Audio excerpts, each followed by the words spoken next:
Super star Rajinikanth அவர்கள் வந்து இந்த கமலஹாசன் அவர்களோட சேர்ந்து இனிமே நம்ம நடிக்கவே கூடாது அப்படின்னு சொல்லிட்டு ரொம்ப வெறுத்து போய் வந்து முடிவு செஞ்சிருந்தாருங்க. அது என்னங்கிறதெல்லாம் இந்த வீடியோவில் நம்ம வந்து பேச போறோம். லைக் பண்ணி ஷேர் பண்ணி சப்ஸ்கிரைப் பண்ணுங்க.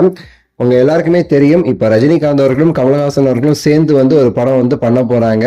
அதை வந்து ராஜ்கமல் மற்றும் உதயநிதி அவர்களும் சொல்லக்கூடாதா, ரெட் ஜெயன் இவங்கெல்லாம் சேர்ந்து வந்து அது வந்து ப்ரொடியூஸ் பண்ண போறதா வந்து நம்ம ரஜினிகாந்த் அவர்களே அபிஷியலா வந்து சொல்லியிருப்பாரு. கமலஹாசன் அவர்கள் ஒரு பக்கம் கன்ஃபார்ம் பண்ணியிருப்பாங்க. யார் டேரக்டர் நாங்கள் இன்னும் ஃபிக்ஸ் பண்ணலை அப்படிங்கிற மாதிரியுமே சரி ரஜினி சார் வந்து சொல்லியிருந்தாரு. அது டேரக்டர்ஸ் யாருங்கிறது இன்னுமே சரி போய்கிட்டே தான் இருக்கு.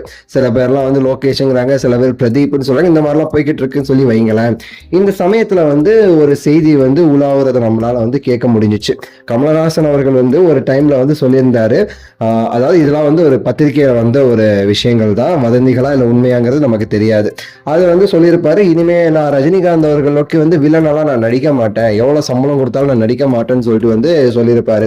மணிரத்னம் அவர்கள் நினைக்கிறேன், எனக்கு தெரிஞ்ச ஞாபகத்துல இருக்கு.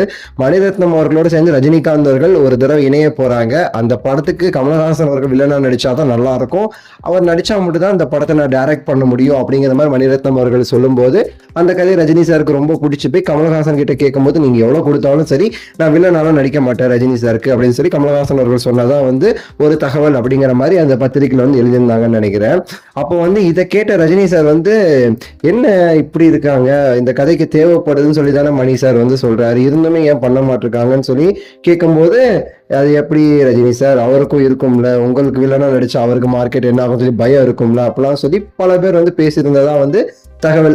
ஸோ அப்பவே ரஜினி சார் வந்து முடிவு பண்ணாரா, இனிமே கமலஹாசன் அவர்கள் படத்துல நம்ம என்னைக்குமே நம்ம நடிக்க கூடாது, இத்தனை வருஷம் கழிச்சு ஒரு நல்ல கதை வந்திருக்கு, நடிக்கலாம் அப்படின்னு சொல்லி நம்ம நினைச்சோம், ஆனா இப்படி ஒரு பண்றாருன்னு சொல்லிட்டு சில பேர்கிட்ட ஃபீல் பண்ணாதான் வந்து தகவலுங்க.